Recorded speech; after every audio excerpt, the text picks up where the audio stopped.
সত্যিই বড় আজীব হচ্ছে মক্কা এবং মদিনার পাহাড়গুলো দেখে অনেক আশ্চর্য হতে হয়। সৌদি আরবে একটা খেজুর পাওয়া যায়, আম্বার খেজুর, একটু বড় এরকম মোটা।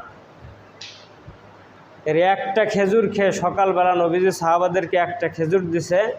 ওই একটা খেজুর খেয়ে শুধু দিন কাটায়নি, তারা যুদ্ধও করছে। একটা খেজুর খেয়ে শুধু দিন কাটাইয়ে দেয়নি, কি করছে বলেন? ঘুমায় ঘুমায় যুদ্ধ করছে। কি দিয়ে? এখন যুদ্ধের সময় যুদ্ধ করা এখন সহজ, তাই না?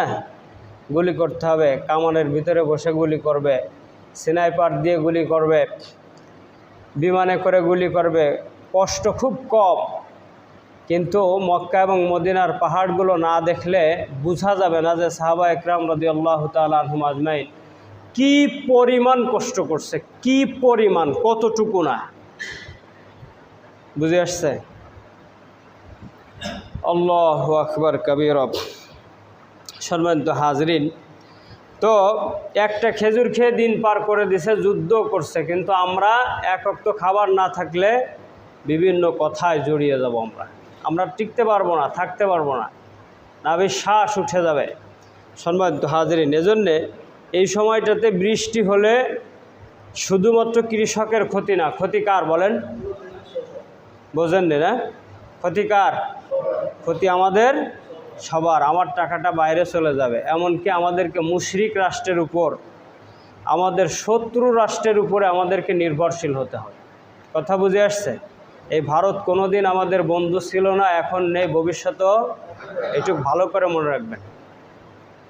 বুঝে আসছে? কোনোদিন সম্ভব না।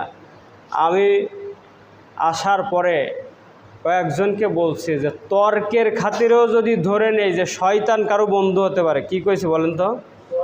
তর্কের খাতিরেও যদি ধরি যে শয়তান কারো কি হতে পারে, তবে আমার এতটুক বুঝ হয়েছে সৌদি আরব যে ভারত কোনোদিন কারো বন্ধু হতে পারে না। বলবো সে কথা?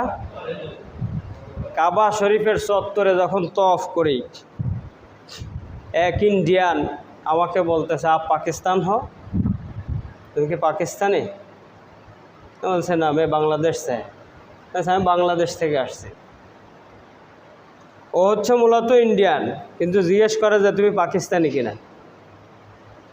কারণ হচ্ছে ইন্ডিয়ানরা কাবার চত্বরেতেই ওরা পাকিস্তানের নাম দিয়ে ভিক্ষা করে।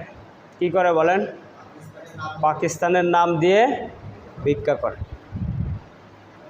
ওরা আপনারা বলবে যে আমি পাসপোর্ট হারিয়ে ফেলছি, আমার মা আছে, বোন আছে সাথে, কয়েক ওয়াক্ত না খাওয়া, সদাকা বাতাও। বুঝে আসছে? মতাফের বাইরে, হেরেম শরীফের চত্বরের বাইরে কিছু জায়গা আছে ফ্রি খাবার দেয়। এরা লাইনে দাঁড়ানো নিয়ে মারামারি করে, সরাসরি মারামারি করে। অথচ হেরেমের চত্বরের ভিতরে, হেরেমের চত্বরে যদি কোনো অপরাধী ঢুকে পড়ে তাহলে তাকেও কষ্ট দেওয়া হাদিসে নিষেধ আছে। লাইন ভাঙবে, গুতাগুতি করবে, মারামারি করবে, তারপরে খাবার নেবে। এইগুলি করে ইন্ডিয়ানরা। এই জন্য আমি বলছি যে তর্কের খাতিরে যদি ধরে নেই যে শয়তান কারো বন্ধু হয়, কিন্তু ভারত কারো বন্ধু হতে পারে না। ইন্ডিয়া কোনোদিন কারো বন্ধু হবে না, এটুকু মনে রাখবেন। এজন্য বলছে এই সময় যদি বৃষ্টি হয় তাহলে আমাদেরকে নির্ভরশীল হতে হবে এই মুশরিক রাষ্ট্রের উপরে। সম্মানিত হাজিরিন, তো যে জন্যে বলছি আমাদের দেশে এই সময়ে ইস্তেসকার নামাজ চলতেছে, বৃষ্টি প্রার্থনার নামাজ চলতেছে, তাই না?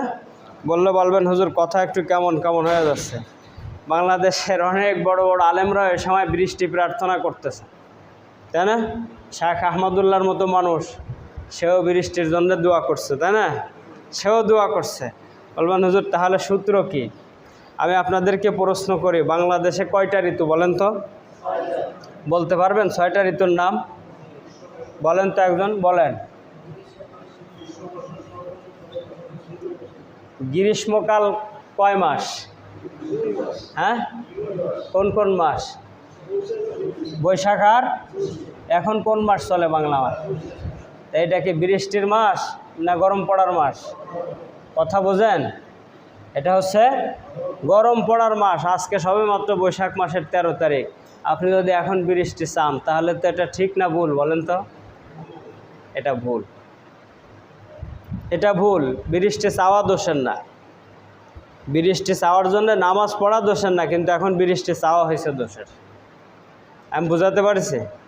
বিভিন্ন জায়গায় ইস্তেসকার নামাজ পড়া হচ্ছে, পড়ানো হচ্ছে, দুইটা কথা মনে রাখবেন। বৃষ্টি প্রার্থনার নামাজ পড়া হচ্ছে এবং কি হচ্ছে, আবার বলেন, পড়া হচ্ছে আর পড়ানো হচ্ছে। এটা হচ্ছে রাজনৈতিক নামাজ, এটা বৃষ্টির নামাজ। এটা কি নামাজ বলেন? ভালো করে বোঝেন, কি নামাজ? রাজনীতির নামাজ। কে কার আগে পড়তে পারে, কে কত সুন্দর করে পড়তে পারে, আর কে কত বোঝেন ভিডিও করতে পারে, এই ছাড়া কিছুই হচ্ছে না। সম্মানিত হাজিরিন, এখন আসেন, বিষয়টা হলো এই সময় যতটুক গরম পড়ার কথা ছিল, ঝড় বৃষ্টি কিছু হওয়ার কথা ছিল, সেগুলো হচ্ছে না। এটার কারণ কি? এটার কারণ কি বলেন? এটার কারণ আপনি আমি, এটার কারণ আপনি অথবা আমি অথবা আপনি, দুইয়ের এক। ভাইয়ের আমার, বিষয়টা হলো এই সময় গরম কেন পড়বে না? কারণ গরম হওয়ার জন্য আমরা আসমানের মালিককে নারাজ করে ফেলছি, আমরা আসমানকে গরম করে ফেলছি। আমরা বুঝে আসছে কি দিয়ে গরম করছি? আল্লাহ রাব্বুল আলামিন বিভিন্ন কথা বলছেন, বলার পরে কোরআনুল কারিমে অনেক আয়াত নাজিল করছেন। তো আমি আপনাদেরকে সহজ করে বোঝানোর জন্য দুইটা আয়াত নিয়ে আসছি। সূরাতুল আদিয়াত নামে একটা সূরা আছে। কি সূরা বলেন তো? সূরাতুল আদিয়াত। এই সূরাটার মধ্যে আল্লাহ রাব্বুল আলামিন অনেকগুলো কথা বলছে, বিভিন্ন বিষয়ে কথা বলছে। প্রথমে বলছে ঘোড়ার কথা। কিসের কথা? ঘোড়ার কথা। এই ঘোড়া লাগে আমাদের কি কাজে বলেন তো? ঘোড়া আমাদের কি কাজে লাগে? জমিন থেকে ফসল বহন করে আনার জন্যে। ঘোড়া হচ্ছে যুদ্ধের প্রাণী। কিসের প্রাণী? আছে আমাদের সেই প্রস্তুতি আছে? যুদ্ধের প্রস্তুতি আছে?